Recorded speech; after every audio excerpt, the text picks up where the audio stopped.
चलिए बच्चों, आज हम लोग शुरू करते हैं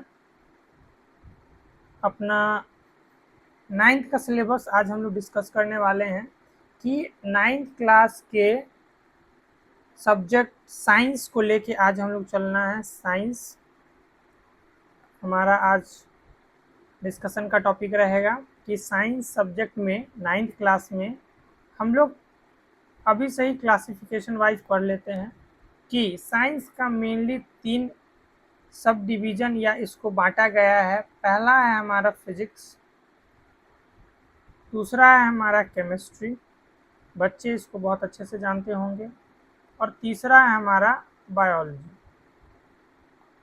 साइंस को 9th में ही 3 भागों में बांटा गया है और एनसीईआरटी के अकॉर्डिंग हमारे पास जो जो सिलेबस है वो इस प्रकार है कि फिजिक्स में हम लोग को पहला जो चैप्टर पढ़ना है वो पढ़ना है मोशन। मोशन में बेसिकली हम लोग जानते हैं कि कैसे कोई बॉडी रेस्ट में होगा या कोई बॉडी मोशन में होगा। मोशन होता है कि कैसे कोई बॉडी का टाइम के रिस्पेक्ट में पोजीशन चेंज होता है। पोजीशन में चेंज आया टाइम के साथ तो उसको बोलेंगे मोशन में है। अगर टाइम के साथ पोजीशन चेंज नहीं हुआ तो मोशन में नहीं है। हमारा दूसरा जो है चैप्टर वो है force and laws of motion. Laws of motion, इसमें बेसिकली हम लोग को न्यूटन लॉज ऑफ मोशंस के बारे में पढ़ना है कि कॉज क्या है मोशंस के। एक तो पहले हम लोग पढ़ लिए कि मोशन क्या है, रेस्ट क्या है, एक्सेलरेशन क्या है। उसके बाद कॉज ऑफ मोशन या लॉज ऑफ मोशन में पढ़ेंगे कि मोशन होता क्यों है। मोशन होने का रीज़न है फोर्स लगना, अनबैलेंस फोर्स के कारण मोशन होता है। एक्सेलरेशन कैसे आता है किसी बॉडी में, बॉडी मूव करता है कैसे, न्यूटन के 3 लॉज, ये सब पढ़ेंगे हम लोग। थर्ड हमारा जो चैप्टर है फिजिक्स में वो है ग्रेविटेशन।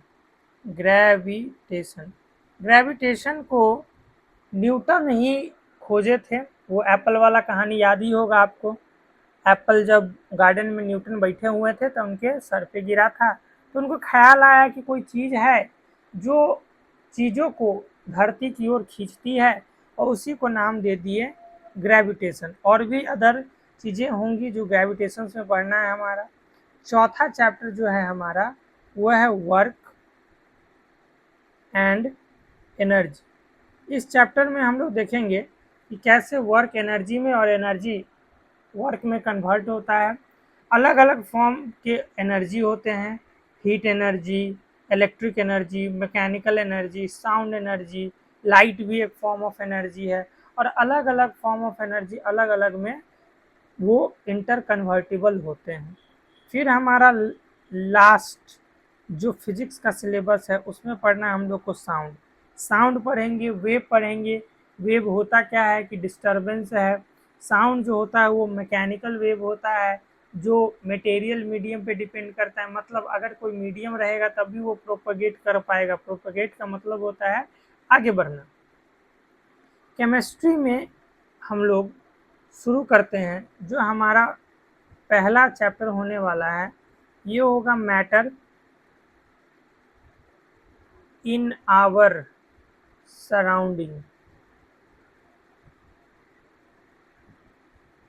हमारे जो आसपास हम लोग देखते हैं उसमें मैटर, यूनिवर्स, पूरा ब्रह्मांड। ब्रह्मांड में 2 ही चीज़ है, या तो मैटर है नहीं तो एनर्जी है। जिस भी चीज़ के बारे में हम ख्याल करते हैं देखते हैं, या तो वो मैटर है नहीं तो एनर्जी है। और कैसे मैटर का क्लासिफिकेशन होता है, मैटर के क्राइटेरिया को फिल करने के लिए क्या क्या चीज़ें आती हैं वो हम इस चैप्टर में देख लेंगे। फिर आती है बात is matter around us pure.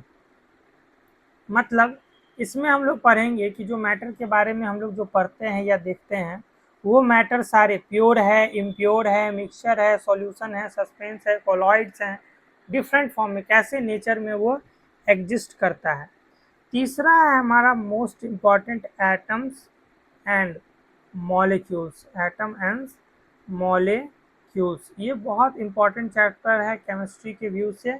आगे चल के ये 11th-12th में बहुत अच्छा चैप्टर्स का फॉर्म लेता है, एटॉमिक स्ट्रक्चर, उसके बाद केमिकल बॉन्डिंग वगैरह, जो मतलब मोस्टली हम लोग जो केमिस्ट्री में पढ़ते हैं वो basic chemistry atom and molecule से ही आता है। इसके बाद इसमें इतना ही हमारे सिलेबस में है अभी तक। और एक last, structure of atom, structure of atom 5 chapter, 5 इसमें स्ट्रक्चर ऑफ एटम में अलग अलग साइंटिस्ट कैसे कैसे एटॉमिक मॉडल का अप्रोच दिए, कैसे discovery of electron, proton, neutron हुआ, उसके बाद एटम्स का खोज, एटम में अलग अलग मॉडल, अलग अलग साइंटिस्ट के अलग अलग अप्रोच, किन्हीं का अप्रूव होना, किन्हीं का डिसअप्रूव होना, फाइनली कौन सा मॉडल एक्सेप्टेबल है, ये सब सारा। उसके बाद इलेक्ट्रॉनिक कन्फिग्रेशन, कि इलेक्ट्रॉन्स को एटम में फिल करना है तो इलेक्ट्रॉन्स कहाँ रहेंगे, ऑर्बिट्स या सेल में रहेंगे, उसमें भी कैसा अरेंजमेंट होगा इलेक्ट्रॉन का, ये सब सारा हम लोग स्ट्रक्चर ऑफ एटम में पढ़ लेंगे। बायोलॉजी में हमारा पहला और इम्पॉर्टेंट चैप्टर है, सबसे पहला और इम्पॉर्टेंट है द फंडामेंटल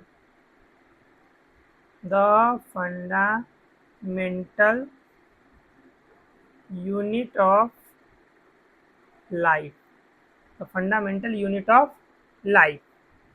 इसमें सेल के बारे में पढ़ेंगे कि कितने तरह के सेल होते हैं, डिफरेंट टाइप के, एनिमल में cell, plant cell, prokaryotic cell, eukaryotic cell. Prokaryotic cell पहले आया, यूकैरियोटिक सेल एडवांस बाद में आया, कुछ फीचर नए आए, उसके बाद धीरे धीरे फिर एनिमल में कैसे सेल होते हैं, प्लांट में कैसे डिफर करता है, फंजाई में कैसे सेल होते हैं, ये सब के बारे में, डिस्कवरी ऑफ सेल के बारे में पढ़ेंगे हम लोग। इसके अलावा दूसरा जो हमारा चैप्टर है उसका नाम है टिश्यू। टिश्यू जो है वो सेल का ग्रुपिंग होता है। टिश्यू का डेफिनेशन ही है कि group of cell that perform together and having common origin. दो चीज, perform together and having common origin, ये इंपॉर्टेंट है। अगर ओरिजिन कॉमन नहीं होगा तो वो टिश्यू में इन्वॉल्व नहीं हो सकता है। तीसरा हमारा है इम्प्रूवमेंट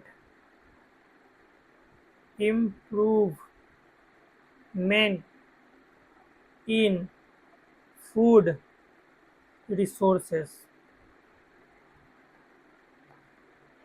डिफरेंट तरह के फूड सप्लीमेंट्स क्या क्या उसमें पाए जाते हैं, कौन से विटामिन, क्या क्या डिफिशियंसी, कैसे हाइब्रिड प्लांट लाया गया, उनमें क्या क्या नए नए चीज़ आए, विटामिन ए रिच राइस लाया गया, इन सब के बारे में इसमें पढ़ना होता है। तो ये है आपका ओवरऑल क्लास 9th का सिलेबस, जिसमें हमारा सब्जेक्ट साइंस कवर हुआ, जिसमें कि मेन 3 लोग फिजिक्स, केमिस्ट्री और बायोलॉजी पढ़ना होता है। फिजिक्स में motion, force and laws of motion, gravitation, work and energy and sound पढ़ना है। केमिस्ट्री में मैटर इज आवर सराउंडिंग, दूसरा is matter around us pure, तीसरा एटम एंड मॉलिक्यूल, चौथा स्ट्रक्चर ऑफ एटम। बायोलॉजी में 3 fundamental unit of life, tissue, cell, improvement in food, ये पढ़ना है। इसी के साथ बने रहिए, मिलते हैं हम लोग अगले वीडियो में। Thank you.